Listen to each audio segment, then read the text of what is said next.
Century ஷாலாவுக்கு வரவேற்கிறோம். வரவேற்கிறேன் ஷாலா. இன்றைய அமர்வின் கருத்து, நாங்கள் கடன் சந்தைகள் பற்றி, குறிப்பாக பாண்டுகள் மற்றும் அவை எப்படி செயல்படுகின்றன என்பதை பற்றி பேச விரும்புகிறோம். இன்று நம்முடன் அபய் மிஸ்ரா இருக்கிறார். இவர் செல்வ மேலாண்மை துறையிலும் சந்தைகளிலும் கடந்த 15 ஆண்டுகளுக்கும் மேலாக இருக்கிறார். இதில் பெரும்பாலான கவனம் பாண்டுகள் மற்றும் கடன் கருவிகள் மீது உள்ளது. அதனால் பாண்டுகள் எப்படி செயல்படுகின்றன, பாண்டுகள் என்றால் என்ன, பாண்டுகளின் விரிவுரைகள் என்னென்ன, எந்த வகையான முதலீட்டாளர்களுக்கு இது பொருத்தமானது என்பதை அவரிடம் இருந்து புரிந்து கொள்ள விரும்புகிறோம். மேலும் ஒருவர் தங்கள் கூட்டாளிகள் அல்லது வாடிக்கையாளர்களிடம் பாண்டுகள் பற்றி பேசும்போது அவர்கள் புரிந்து கொள்ள வேண்டிய முக்கியமான விஷயங்கள் என்ன என்பதை பற்றியும் தெரிந்து கொள்ள வேண்டும். அபய், உங்களை வரவேற்கிறோம். வணக்கம். நன்றி. என்னை அழைத்ததற்கு நன்றி. ஒரு சுருக்கமாகவும் எளிய பொதுமக்கள் மொழியில் பேசப் போகிறேன். பாண்டு என்றால் என்ன, அது எப்படி செயல்படுகிறது, அதற்கு பிறகு நம்முடைய கூட்டாளிகள் அதை எப்படி பயன்படுத்தி தங்கள் வாடிக்கையாளர்களிடம் அல்லது நம்முடைய வாடிக்கையாளர்களிடம் விளக்கலாம், ஏன் இப்போது ஒருவர் பாண்டுகளில் முதலீடு செய்ய வேண்டும் என்பதையும் நான் விளக்க முயற்சிக்கிறேன். இந்த எல்லா விஷயங்களையும் நான் கவர்ச்சி செய்ய முயற்சிக்கிறேன். பாண்டு என்பது எதுவும் அல்ல. அது ஒரு நிறுவனமோ அல்லது அரசு அமைப்போ, அது மாநில அரசாக இருந்தாலும் மத்திய அரசாக இருந்தாலும் கடன் வாங்கும் ஒரு முறையே ஆகும். ஒரு நிறுவனம் அல்லது அரசு தங்களது விரிவாக்கத்திற்காக, அது தங்களது தொழிற்சாலையின் விரிவாக்கமாக இருந்தாலும், இயந்திரங்களின் விரிவாக்கமாக இருந்தாலும், அல்லது தங்களது வணிகத்தை நாட்டின் பல பகுதிகளில் அல்லது வெளிநாடுகளிலும் விரிவாக்கம் செய்ய நினைத்தாலும், அதற்காக பணம் திரட்ட பல வழிகள் உள்ளன. அதில் ஒன்று, அவர்கள் நேரடியாக வங்கிக்கு சென்று கடன் வாங்கி அந்த பணத்தை தங்களது விரிவாக்கம் மற்றும் பிற தேவைகளுக்கு பயன்படுத்துகிறார்கள். இன்னொரு வழி என்னவென்றால், அவர்கள் மூலதன சந்தைக்கு சென்று பாண்டுகளை வெளியிட்டு பணம் திரட்டுகிறார்கள். அப்படியென்றால் சாதாரணமாக பாண்டு என்பது யாராவது பணம் திரட்டும் போது அல்லது கடன் வாங்கும் போது அதற்காக வட்டி கொடுக்க வேண்டும். மேலும் அந்த கடன் பல்வேறு பாதுகாப்புகளால் உறுதி செய்யப்படுகிறது. இதுதான் சுருக்கமாக பாண்டு என்று சொல்லப்படுவது. இப்போது சந்தையில் எந்த வகையான பாண்டுகள் கிடைக்கின்றன? அதாவது கார்ப்பரேட் மற்றும் கார்ப்பரேட் அல்லாத பாண்டுகள் இரண்டும், அதோடு அரசு பாண்டுகளும் கிடைக்கின்றன. முக்கியமாக இந்த 3 வகையான பாண்டுகள் தான் கிடைக்கின்றன. நான் ஒவ்வொன்றாக எடுத்துக்கொண்டு விளக்குகிறேன். அரசு பாண்டுகள் என்பது இந்திய அரசு அல்லது மாநில அரசு வெளியிடும் பாண்டுகள். இதன் மூலம் அவர்கள் நாட்டின் மற்றும் மாநிலத்தின் வளர்ச்சிக்காக பல்வேறு உட்கட்டமைப்பு திட்டங்களுக்கு பணம் திரட்டுகிறார்கள். அதற்கு பதிலாக அரசு அதற்கு ஒரு குறிப்பிட்ட சதவீத வட்டியை உங்களுக்கு வழங்குகிறது. இந்த பாண்டுகள் அரசு ஆதரவுடன் இருப்பதால், அது மாநில அரசாக இருந்தாலும் மத்திய அரசாக இருந்தாலும் மிகவும் பாதுகாப்பானவை. அதனால்தான் இவை பொதுவாக கடன் மதிப்பீட்டில் மிக உயர்ந்ததாக வகைப்படுத்தப்படுகின்றன. மேலும் வாடிக்கையாளருக்கு அல்லது அந்த பாண்டின் இறுதி பயனாளிக்கு வழங்கப்படும் வட்டி வருமானம் நல்ல அளவில் இருக்கும். இப்போது பாண்டுகளை வெளியிடும் இரண்டாவது வழி என்பது நிறுவனங்கள் மூலம் ஆகும். அவர்கள் தங்களது குறுகிய கால பணவசதி தேவைகளுக்கும் நீண்டகால விரிவாக்க வணிக திட்டங்களுக்கும் பணம் கடனாக எடுக்கிறார்கள். இதன் மூலம் அவர்கள் இந்த பணத்தை எப்படி திரட்டுகிறார்கள் என்றால், குறுகிய கால தேவைகளுக்காக குறுகிய கால பத்திரங்களை, இங்கு நாம் பத்திரங்கள் என்று சொல்வது பாண்டுகளையே குறிக்கும், வெளியிடுகிறார்கள். அதேபோல் நீண்டகால தேவைகளுக்காக நீண்டகால பாண்டுகளையும் வெளியிடுகிறார்கள். மீண்டும் வட்டிக்கு பதிலாக அந்த கருவியின் தன்மையை பொறுத்து வட்டி வழங்கப்படும். அது மாதம் ஒரு முறை வட்டி வழங்கும் பாண்டாக இருக்கலாம், காலாண்டு வட்டி வழங்கும் பாண்டாக இருக்கலாம், வருடாந்திர வட்டி வழங்கும் பாண்டாக இருக்கலாம், அல்லது காலவரையற்ற பாண்டாக இருக்கலாம். அதற்கு எந்த கால அவகாசமும் இருக்காது. மூன்றாவது வகை என்பது பட்டியலிடப்படாத நிறுவனங்கள் வெளியிடும் பாண்டுகள் ஆகும். அப்படியென்றால் உங்களிடம் பட்டியலிடப்பட்ட பாண்டுகள் இருக்கின்றன, பட்டியலிடப்படாத பாண்டுகள் இருக்கின்றன. அரசாங்க நிறுவனங்கள் வெளியிடும் பாண்டுகள் இருக்கலாம். அது மத்திய அரசு அல்லது மாநில அரசு பாண்டாக இருக்கலாம், அல்லது அரசு பெரும்பங்கு வைத்திருக்கும் பேசியோ பாண்டாக இருக்கலாம். அதனால்தான் இவை பொதுத்துறை பங்குகள் என்று அழைக்கப்படுகின்றன மற்றும் அவை அவர்களால் வெளியிடப்படுகின்றன. இப்போது உங்கள் மூன்றாவது கேள்வி, அதாவது இது உங்கள் முதலீட்டு போர்ட்போலியோவில் எப்படி இடம்பெறும் என்பதை குறித்து. எப்போது நாம் எந்த ஒரு கிளையண்ட் அல்லது நிறுவனத்திற்காக ஒரு போர்ட்போலியோ உருவாக்குகிறோமோ, அப்போது 2 வகையான முதலீடுகள் செய்யப்படுகின்றன. ஒன்று குறுகிய கால தேவைக்காக, மற்றொன்று நீண்ட கால நோக்கில் அதாவது உங்கள் எதிர்கால தேவைகளுக்காக ஒரு corpus உருவாக்கும் போது. எனவே பணப்புழக்கம் தேவையான நேரங்களில் இந்த பாண்டுகள் மூலம் ஒரு நிறுவனம் தங்களுடைய பணத்தை குறுகிய காலத்திற்கு நிறுத்தி வைக்க முடியும். ஏனெனில் அவர்களுக்கு நீண்ட காலத்திற்கு தெளிவான பார்வை இருக்காது. அதனால் அவர்கள் நீண்ட கால முதலீடுகளில் முதலீடு செய்ய முடியாது. அதனால் அவர்கள் இந்த மாதிரியான பாண்டுகளை தனிப்பட்ட நோக்கில் தேர்வு செய்கிறார்கள். இப்போது ஒரு பார்னர் பார்வையில் பாருங்கள். நீங்கள் ஒரு கிளையனிடம் போகிறீர்கள் என்று வைத்துக் கொள்வோம். அவர் 60 வயதுக்கு மேல் இருக்கிறார். ஓய்வு பெற்றவர். அவரிடம் ஓய்வூதிய corpus இருக்கிறது. இனிமேல் அவருக்கு எந்தவிதமான பணப்புழக்கம் அல்லது வருமானம் எதிர்கால தேவைகளுக்காக தினசரி அடிப்படையில் கிடைக்கப் போவதில்லை. அதனால் அவர் இன்று என்ன செய்கிறார் என்றால், அந்த பணத்தை ஒரு வங்கி நிலையான வைப்பு பிக்ஸ் டிபாசிட் ஆகஸ்ட் வைக்கிறார். அதிலிருந்து கிடைக்கும் வட்டி வருமானத்தில் தான் அவர் வாழ்கிறார். அந்த வகையில் போகாமல், ஏனெனில் அது ஒரு குறிப்பிட்ட சதவீதத்தில் மட்டுப்படுத்தப்பட்டுள்ளது. இன்று எந்த பொதுத்துறை வங்கியிலோ அல்லது அரசு சொந்தமான வங்கியிலோ கிடைக்கும் அதிகபட்ச வட்டி 8.5% தாண்டாது. அதைவிட பட்டியலிடப்பட்ட மற்றும் பட்டியலிடப்படாத வகையில் கார்ப்பரேட் பாண்டுகள் கிடைக்கின்றன. இதில் அவர் எடுக்க விரும்பும் அபாயத்தை பொறுத்து வட்டி 16% வரை கூட இருக்கலாம்.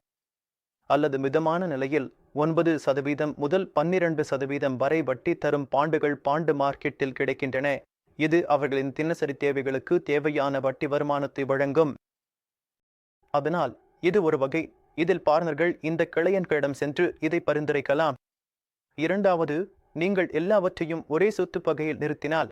நாம் அனைவரும் டைவர்சிபிகேஷன் பற்றி பேசுகிறோம். அதாவது செல்வ மேலாண்மையில் பொதுவாக சொல்லப்படும் ஒன்று, உங்கள் முட்டைகளை எல்லாம் ஒரே கூடைத்தில் வைக்கக்கூடாது என்பதுதான். ஒரே குறைக்கல். அதனால் டைவர்சிபிகேஷன் என்பது இப்போது மிகவும் அவசியமானது. குறிப்பாக மார்க்கெட்டுகள், ஈக்விட்டி மார்க்கெட்டுகள் எல்லாம் உச்சத்தில் இருக்கும்போது நாம் பார்க்கும்போது எல்லா ஷேர்களும் அசந்து கொண்டிருக்கின்றன. எல்லாமே மேலே போய்க் கொண்டிருக்கிறது. அப்போது கொஞ்சம் லாபத்தை எடுத்துக்கொண்டு அதில் சில பணத்தை ஒப்பீட்டளவில் பாதுகாப்பான டெப் செக்மெண்டில் வைப்பது நல்லது என்று அர்த்தம் வருகிறது. அதனால் ஈக்விட்டி மார்க்கெட்டுகளுடன் ஒப்பிடும்போது இங்கு வருமானம் அல்லது மதிப்பில் ஏற்படும் ஏற்ற இறக்கங்கள் குறைவாகவோ, அல்லது நான் சொல்ல வேண்டும் என்றால் மிக குறைவாகவோ இருக்கும். குறிப்பாக நீங்கள் மூலதன் பாதுகாப்பும் வட்டி அல்லது வருமானமும் உறுதியாக இருக்கும் ஒரு நிலையான வருமான கருவியில் பணத்தை வைக்கும் போது. மூன்றாவது, ஏன் இப்போது இந்த நேரத்தில், அதாவது வட்டி விகித நிலைமை அல்லது வட்டி விகித சுழற்சி பற்றி யாராவது புரிந்து கொள்கிறார்கள் என்றால், தற்போது நாம் ஒரு சூழ்நிலையில் இருக்கிறோம் அங்கு வட்டி விகிதங்கள் உச்சியில் உள்ளன. வட்டி விகிதத்தின் இயக்கத்தை நீங்கள் புரிந்து கொள்கிறீர்கள் என்றால் இது ஒரு சிறந்த சூழ்நிலை. வட்டி விகிதங்கள் அதிகமாக இருக்கும்போது அந்த விகிதத்தில் பணத்தை பூட்டி பாண்டு போன்ற ஒரு நிலையான கருவியில் நீண்ட காலத்திற்கு முதலீடு செய்வது மிகவும் சிறந்த நேரம். ஏனெனில் எதிர்காலத்தில் வட்டி விகிதங்கள் குறைந்தால் நீங்கள் இப்போது செய்யும் முதலீடு அதிக வருமானம் தரும். அதோடு வட்டி விகிதங்கள் குறையும் போது மூலதன லாபம் கிடைக்கும். அதை நான் இன்னொரு எடுத்துக்காட்டில், அதாவது இன்னும் கொஞ்ச நேரத்தில் நீங்கள் இன்று அதிக வட்டி விகிதத்தில் ஏதாவது வாங்கினால் பின்னால் விகிதம் குறையும் போது அது அந்த பாண்டின் விலையை எப்படி பாதிக்கிறது என்பதை விளக்குகிறேன். மற்றும் கடைசியாக இன்று எந்தெந்த விருப்பங்கள் கிடைக்கின்றன என்பதையும் பார்க்கலாம். அப்படியென்றால் அங்கித் தயாரிப்பு குழுவின் ஒரு பகுதியாக இருப்பதால் சென்ட்ரல் சிட்டி குழுவால் இந்த பாண்டுகளை வெள்ளைப்பட்டியலில் சேர்க்கும் பொருட்டு முழுமையான ஆராய்ச்சி செய்யப்பட்டிருப்பதை அவர் அறிவார்.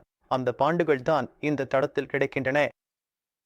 ஒரு மாதம் போன்ற குறுகிய காலத்திலிருந்து 10 வருடம் வரை நீண்ட காலம் கொண்ட பத்திரங்கள் தேடும் யாருக்கும் எல்லா வகையான பாண்டுகளும் அந்த வெள்ளைப்பட்டியலில் சேர்க்கப்பட்டுள்ளன. இதனால் நீங்கள் உங்கள் வாடிக்கையாளரிடம், உங்கள் கூட்டாளிகளிடம் சென்று உங்களுக்கு ஏற்றது எது என்று பார்த்து அதன்படி ஒரு பாண்டை தேர்வு செய்து அதில் முதலீடு செய்யலாம். அது அருமை. உங்கள் கருத்துக்களுக்கு மிகவும் நன்றி. அவை நீங்கள் பயன்படுத்திய ஒரு சொல் அல்லது நம்முடைய விவாதத்தில் பயன்படுத்தப்பட்ட ஒரு பதம் கடன் மதிப்பீடு என்று நினைக்கிறேன். அதனால் நம்முடைய பார்வையாளர்களுக்காக கடன் மதிப்பீடு என்றால் என்ன, அது எப்படி வழங்கப்படுகிறது, அதை எப்படி புரிந்து கொள்ள வேண்டும் என்பதை குறித்து விளக்க விரும்புகிறேன். அப்படி என்றால் கடன் மதிப்பீடு என்பது மிகவும் எளிமையாக சொன்னால், மதிப்பீட்டு நிறுவனங்கள் உங்களுடைய கடந்த கால செயல்திறன் மற்றும் நிதி தரவுகளை மதிப்பீடு செய்கின்றன. அதன் அடிப்படையில் ஒரு நிறுவனத்திற்கு வழங்கப்படும் எந்த மதிப்பீடும் அந்த நிறுவனத்தின் நிதி நிலைமையின் அடிப்படையில் அதன் முதன்மை தொகையை திருப்பிச் செலுத்தும் திறன் மற்றும் சாத்தியத்தை காட்டும் ஒன்று மட்டுமே. அதில் மிக உயர்ந்த மதிப்பீடு வழங்கப்படுகிறது. எனவே ஒரு நிறுவனத்தின் பேலன்ஸ் ஷீட் மிகவும் வலுவாகவும் அதன் கணக்குகளில் பணப்புழக்கம் மிகவும் நன்றாகவும் இருந்தால் அந்த நிறுவனத்திற்கு மிக உயர்ந்த மதிப்பீடு, அதாவது ஏ மதிப்பீடு வழங்கப்படுகிறது. இதன் பொருள் உங்கள் முதலீடு மற்றும் வட்டி திரும்ப கிடைக்கும் வாய்ப்பு மிக அதிகம். மேலும் ஏ அல்லது அதற்கு மேல் மதிப்பீடு பெற்ற பத்திரங்களில் உங்கள் மூலதனம் மிகவும் பாதுகாப்பாக இருக்கும். இதை சொன்ன பிறகும் குறைந்த கிரெடிட் ரேட்டிங் கொண்ட எந்த நிறுவனமும் உங்கள் மூலதனத்தை திருப்பி தரமாட்டார்கள் என்று அர்த்தமில்லை. அது வெறும் அந்த குறைந்த மதிப்பீடு பெற்ற நிறுவனங்களின் பணப்புழக்கம் அவ்வளவு வலுவாக இல்லாததால் அவர்களுக்கு அதிக மதிப்பீடு கிடைக்க முடியவில்லை என்பதைத்தான் குறிக்கிறது. அதனால்தான் குறைந்த மதிப்பீடு பெற்ற கிரெடிட் பத்திரங்கள் உங்களுக்கு வழங்கும் வட்டி விகிதம் ஏ அல்லது அதற்கு மேல் மதிப்பீடு பெற்ற பத்திரங்களை விட அதிகமாக இருக்கும். சரி, அப்படியென்றால் கிரெடிட் ரேட்டிங்குகள் என்பது நிறுவனங்களுக்கு சிபில் ஸ்கோர் அல்லது கிறிசில் ஸ்கோர் மாதிரிதான் என்று நாமும் நம்பிக்கையுடன் சொல்லலாம். மிகவும் சரி. மேலும் அங்கித், கிரெடிட் ரேட்டிங் என்பது நிறுவனங்கள் வெளியிடும் ஒவ்வொரு பத்திரத்திற்கும் தனித்தனியாக வழங்கப்படுகிறது. அதாவது ஒரு நிறுவனம் பாதுகாக்கப்பட்ட பத்திரம் அல்லது பாதுகாப்பு இல்லாத பத்திரம் வெளியிடும் வாய்ப்பு இருக்கிறது. அதனால் இரண்டுக்கும் ரேட்டிங் வேறுபடும். சரி, ஆமாம், இது சிபில் ஸ்கோர் மாதிரிதான். ஆனால் அந்த நிறுவனத்திற்காக அல்ல, அந்த நிறுவனம் வெளியிடும் குறிப்பிட்ட பத்திரத்திற்காகவே ரேட்டிங் வழங்கப்படுகிறது. சரி, அது மட்டுமல்ல, நான் உங்களிடம் விளக்கச் சொல்ல விரும்புகிறேன். டாக்ஸ் ஃப்ரீ பாண்டுகள் என்றால் என்ன என்று. டாக்ஸ் ஃப்ரீ பாண்ட் என்றால் என்ன என்று நீங்கள் சொல்வது என்ன? ஏனென்றால் பொதுவாக வட்டி வருமானம் வரி பிராக்கெட்டுகளுக்கு உட்பட்டு வரி வசூலிக்கப்படுகிறது. ஆனால் சில நிறுவனங்களுக்கான டாக்ஸ் ஃப்ரீ பாண்டுகள் என்ற பெயர்களை நாமும் கேள்விப்படுகிறோம். அந்த பாண்டுகளை எப்படி அணுக வேண்டும் என்று புரிந்து கொள்ள வேண்டும் என்பதுதான் எங்களுடைய நோக்கம். அப்படி என்றால் டாக்ஸ் ஃப்ரீ பாண்டுகள் என்பது பொதுவாக இந்திய அரசாங்கத்தின் கீழ் உள்ள பேசியோ நிறுவனங்கள் வெளியிடும் பாண்டுகளாகும். இவை நீண்ட காலத்திற்கு பணம் கடன் வாங்கும் போது முதலீட்டாளர்களுக்கு ஈர்க்கக்கூடிய ஒரு வாய்ப்பை வழங்குகிறார்கள். அதாவது அந்த பாண்டுகளில் வரி விதிக்கப்படாது. இதனால் அந்த பணம் நீண்ட காலத்திற்கு முதலீடு செய்யப்படுகிறது. அதனால்தான் நீங்கள் ஒரு முதலீட்டாளராக இப்படிப்பட்ட பாண்டுகளில் முதலீடு செய்தால் அதில் எந்தவிதமான வரியும் விதிக்கப்படாது. அந்த பாண்டுகளிலிருந்து நீங்கள் பெறும் வருமானம் அனைத்தும் உங்கள் கையில் வரிவிலக்கு உடையதாக இருக்கும். நீங்கள் 10% வரி பிராக்கெட்டிலா இருந்தாலும் 39% வரி பிராக்கெட்டிலா இருந்தாலும் அந்த வட்டி வருமானம் முழுமையாக வரிவிலக்காகவே உங்கள் கையில் கிடைக்கும். சரி, ஒரு விஷயம் இன்னும் இருக்கிறது. நான் ஒரு பாண்டில் முதலீடு செய்ய விரும்புகிறேன் என்று வைத்துக் கொள்வோம். நாம் ஒரு நிறுவனத்தை தேர்ந்தெடுத்தோம். நான் என் பணத்தை 6 மாதங்களுக்கு மட்டும் முதலீடு செய்ய விரும்புகிறேன். அந்த மாதிரியான தனிப்பயனாக்கங்கள் இந்த பாண்டுகளில் சாத்தியமா இல்லையா? அல்லது ஒரு காகிதத்தில் மாதிரியா? நான் ஒரு நிர்ணயிக்கப்பட்ட காலாவதியை தேர்ந்தெடுத்திருந்தால் அதில்தான் முதலீடு செய்ய வேண்டியிருக்கும். இல்லை, இது எப்படி வேலை செய்கிறது என்றால் இந்த பட்டியலிடப்பட்ட பாண்டுகள் இயற்கையாகவே வர்த்தகத்திற்கும் உகந்தவை. சரி, அதனால் நீங்கள் எந்த ஒரு XYZ விநியோகஸ்தரிடமும் செல்ல விரும்பவில்லை என்றாலும் நேரடியாக NAC வலைத்தளத்திற்கும் செல்லலாம். அங்கே பாண்டுகளை தேடினால் பட்டியலிடப்பட்ட பாண்டுகள் கிடைக்கும். நீங்கள் இன்று ஒரு பங்குகளை வாங்கும் மாதிரி NAC போர்ட்டல்களில் பட்டியலிடப்பட்ட பாண்டுகள் மூலமாக பாண்டுகளையும் வாங்கலாம். அதேபோல் நீங்கள் விற்பவராகவும் இருந்து அந்த பாண்டை அங்கே லிக்விடேட் செய்யவும் முடியும். உங்களுக்கு ஒரு குறிப்பிட்ட காலத்திற்கு வாங்க வேண்டும் என்ற தேவை இருந்தால் 2 விருப்பங்கள் உள்ளன. ஒன்று என்னவென்றால் நீங்கள் தேடும் காலாவதிக்கான மீதமுள்ள காலம் கொண்ட பாண்டை கண்டுபிடிக்கலாம். சரி, எனவே நான் ஒரு முதலீட்டாளர் என்று வைத்துக் கொள்வோம். எனக்கு 6 மாதங்களுக்கு மட்டும் பணம் உள்ளது. அப்படி என்றால் 6 மாதத்துக்குள் காலாவதி ஆகும் பாண்டுகளை தேடலாம். இதனால் என் பணம் நீண்ட காலத்திற்கு பூட்டி வைக்கப்படாது. அது ஒரு விருப்பம் கிடைக்கிறது. இரண்டாவது, நீண்ட காலத்திற்கு இருக்கும் பாண்டில் முதலீடு செய்யலாம். ஆனால் நீங்கள் அதில் 6 மாதங்களுக்கு மட்டும் முதலீடு செய்கிறீர்கள். அதாவது 6 மாதங்களுக்கு பிறகு நீங்கள் லிக்விடேட் செய்ய விரும்பும் போது வெளியேற முடியும் என்ற உறுதிப்பாட்டுடன் முதலீடு செய்கிறீர்கள். அந்த மாதிரியான பாண்டுகளுக்கு அதிக லிக்விடிட்டி கொண்ட பாண்டுகளை தேர்வு செய்ய வேண்டும். அப்போதுதான் வெளியேறுவது உங்களுக்கு பிரச்சனையாக இருக்காது. ஆனால் இந்த மாதிரியான பாண்டுகள் கிடைக்கின்றன. சரி, நன்றாக இருக்கிறது. அதை தவிர பாண்டு மார்க்கெட்டில் அதிகம் பயன்படுத்தப்படும் ஒரு சொல் இருக்கிறது. அதை பற்றி சில குழப்பங்களும் இருக்கு. குறிப்பாக 2 சொற்கள். அதில் ஒன்று கூப்பன் ரேட், இன்னொன்று வாயிட்டேம். நான் இதை பற்றி புரிந்து கொள்ள விரும்புகிறேன். இது பெரிய விஷயம் ஒன்றும் இல்லை. அப்படியென்றால் நான் உங்களுக்கு சொல்கிறேன். பாண்டு வெளியிடப்படும் போது அதில் அச்சிடப்பட்டிருக்கும் கூப்பன் என்பது அடிப்படையில் அதுதான் நீங்கள் பாண்டின் முகப்பு தொகையில் பெறும் வட்டி. சரி, அதுதான் கூப்பன் ரேட். வாயிட்டியம் என்றால் நீங்கள் வாங்கும் நேரத்தில் உங்களுக்கு கிடைக்கும் வட்டி. அந்த பாண்டில் பங்கேற்க அல்லது வாங்க 2 வழிகள் இருக்கின்றன. ஒன்று, அது வெளியிடப்படும் போதே நீங்கள் வாங்குவது. இரண்டாவது, அது ஏற்கனவே வெளியிடப்பட்டு இப்போது பட்டியலிடப்பட்டு விலையுடன் வர்த்தகம் செய்யப்படுகிறது. உதாரணமாக, இப்போது நான் உங்களுக்கு ஒரு உதாரணம் சொல்கிறேன். ஒரு பாண்டு உள்ளது. அதன் முகப்புத் தொகை 100 ரூபாய். கூப்பன் விகிதம் 10% என்று வைத்துக் கொள்வோம். இப்போது வெளியிட்ட பிறகு 6 மாதங்கள் கழித்து அந்த 6 மாதங்கள் இந்த பாண்டை வைத்திருந்தவருக்கு அந்த காலத்திற்கு 5% வட்டி கிடைக்கும் உரிமை உள்ளது. அந்த பாண்டை நீங்கள் வாங்க விரும்பும் போது அதை 100 ரூபாய்க்கு கிடைக்காது. 100 ரூபாய் மற்றும் அந்த காலத்திற்கு சேர்க்கப்பட்ட 5 ரூபாய் வட்டியுடன் தான் கிடைக்கும். அதை வைத்திருப்பவர் உங்களிடம் அதை 105 ரூபாய்க்கு விற்குவார். அதனால் உங்களுக்கு கூப்பன் விகிதம் 10% ஆகசி இருக்காது, அல்லது உங்களுடைய ஈடுபாடு 10% ஆகசி இருக்காது. ஏனெனில் நீங்கள் அதை அதிக விலையில் வாங்குகிறீர்கள், அதாவது ஒரு பிரீமியத்தில் வாங்குகிறீர்கள். அதனால்தான் உங்கள் ஈடுபாடு 10% விட கொஞ்சம் குறைவாக இருக்கும். அதனால்தான் இப்போது நீங்கள் பெறும் அந்த வட்டி வாயிட்டியம் என்று அழைக்கப்படுகிறது. மீதமுள்ள காலத்திற்கு நீங்கள் அந்த இல்தான் வருமானம் பெறுவீர்கள், கூப்பன் விலையில் அல்ல. சார், நாம் பார்த்திருக்கிறோம். எப்போதும் நாங்கள் பாண்டுகளை மக்களுக்கு விளக்கும் போது அல்லது பாண்டுகளை பங்குதாரர்களுக்கு விளக்கும் போது பலருக்கும் பாண்டுகளில் உள்ள குழப்பம் வாயிட்டியம் மற்றும் தெரியுமா, ஈடுபாடு மற்றும் கூப்பன் விகிதம் இடையிலான வித்தியாசம்தான். அதனால் நம்முடைய பார்வையாளர்களுக்கு இந்த சொற்கள் என்ன அர்த்தம் என்பதை கொஞ்சம் விளக்குமாறு உங்களை கேட்டுக்கொள்கிறேன். அடிப்படையில் கூப்பன் என்பது அச்சிடப்பட்ட விலைதான். ஆனால் வாயிட்டியம் என்பது சாதாரணமாக சொன்னால் நீங்கள் அந்த பாண்டை காலாவதி வரை வைத்திருந்தால் கிடைக்கும் வருமானம்தான். அதனால்தான் அது முதிர்ச்சிக்கு அடிபணிகிறது. ஐயா, அதற்கு மேலாக பார்வையாளர்களுக்கும் பரவலான மக்களுக்கும் புரிய பாண்டுகளில் குறைந்தபட்சம் எவ்வளவு முதலீடு செய்ய முடியும் என்பதை கேட்க விரும்புகிறேன். அது ரொம்ப சிக்கலான விஷயம். அது வெளியீட்டின் தன்மையை பொறுத்தது. இப்போது பொதுமக்களுக்கு கிடைக்கும் பப்ளிக் வெளியீடுகளுக்கு ஒரு முதலீட்டாளர் அல்லது யாரும் குறைந்தபட்சம் 1000 ரூபாய்க்கும் முதலீடு செய்யலாம். உண்மையில் ஒரு ஜிசிக்கிற்காக அவர்கள் 100 ரூபாய்க்கும் முதலீடு செய்யலாம். சரி, அவை கிடைக்கின்றன. ஆனால் பட்டியலிடப்படாத பத்திரங்களுக்கு குறைந்தபட்ச முதலீடு இன்னும் ஒரு பத்திரத்திற்கு 1 லட்சம் ரூபாய்தான். பாண்டுகளில் ஒருவர் பெறக்கூடிய எதிர்பார்க்கப்படும் வருமானம் என்ன? நாம் ஈக்விட்டி பற்றி பேசும்போது பொதுவாக மக்கள் எதிர்பார்க்கும் வருமானம் 12 முதல் 15% வரையிலான அளவில் இருக்கும். பாண்டுகள் போன்ற ஒரு சொத்து வகையில் ஒருவர் முதலீடு செய்தால் அவர் பெறக்கூடிய வருமானம் என்ன? பாருங்கள், மீண்டும் மக்கள் பாண்டுகள் என்றால் ஒரே இலக்க வருமானம் மட்டுமே கிடைக்கும் அல்லது மிகவும் பாதுகாப்பானது என்ற ஒரு தவறான நம்பிக்கை இருக்கிறது. அதாவது இரண்டுமே பாதுகாப்பானது என்றாலும் குறைந்த வருமானம் என்றாலும் ஒருவர் பாண்டுகளில் முதலீடு செய்கிறார் என்றால் அவர் எங்கு வேண்டுமானாலும் 5% முதல் 15% வரையிலான வருமானத்தை எதிர்பார்க்கலாம். இது அவர் பாண்டில் எவ்வளவு ரிஸ்க் எடுக்க தயாராக இருக்கிறார் என்பதையும் பொறுத்தது.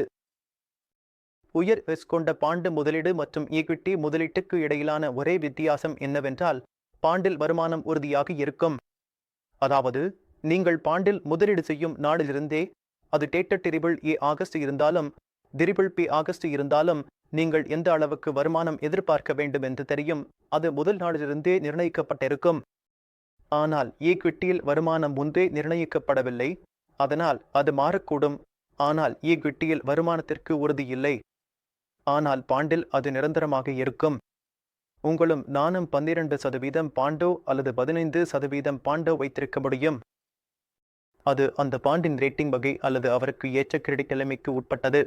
சரி, உங்களுக்கு ஒரு உதாரணம் சொல்ல வேண்டுமென்றால் சென்டா சிட்டியிலும் நாங்கள் சில பாண்டுகளை பரிந்துரைக்கிறோம். அங்கு வருமானம் 12 முதல் 14% வரை இருக்கிறது. சரி, அதாவது கிரெடிட் தரத்தில் கொஞ்சம் குறைவாக இருக்கும். ஆனால் அந்த வருமானத்தை ஆதரிக்க தேவையான பணப்புழக்கம் இருக்கிறது. அதனால்தான் அதில் ஆர்வம் உள்ளவர்களுக்கு நாங்கள் பரிந்துரைக்கிறோம். ஒருவேளை யாராவது மிகவும் பாதுகாப்பான பாண்டை விரும்பினால் அவருக்கு 5.5% முதல் 6% வரையிலான வருமானம் எதிர்பார்க்க முடியும். உங்கள் நேரத்திற்கு நன்றி ஐயா. உங்களை வரவேற்க சந்தோஷமாக இருந்தது. பார்வையாளர்கள் இன்று உங்களிடமிருந்து நிறைய கற்றுக்கொண்டார்கள் என்று நினைக்கிறேன். நன்றி. ஆமாம், என்னை அழைத்ததற்கு நன்றி. மேலும் பாண்டுகளில் முதலீடு செய்யுங்கள். இது நாமெல்லாம் பாண்டுகளில் முதலீடு செய்து பாண்டுகளால் பிறக்க வேண்டிய நேரம். நான் உங்களிடம் ஒரு வேண்டுகோள் வைத்துக் கொள்கிறேன். எங்கள் அனைத்து கூட்டாளர்களும் பார்வையாளர்களும் எங்கள் சேனலை லைக், ஷேர் மற்றும் சப்ஸ்கிரைப் செய்யுமாறு கேட்டுக்கொள்ளுங்கள். நன்றி ஐயா. நன்றி. என்னை அழைத்ததற்கு நன்றி அங்கித் சார். நன்றி மற்றும் சப்ஸ்கிரைப் செய்யவும்.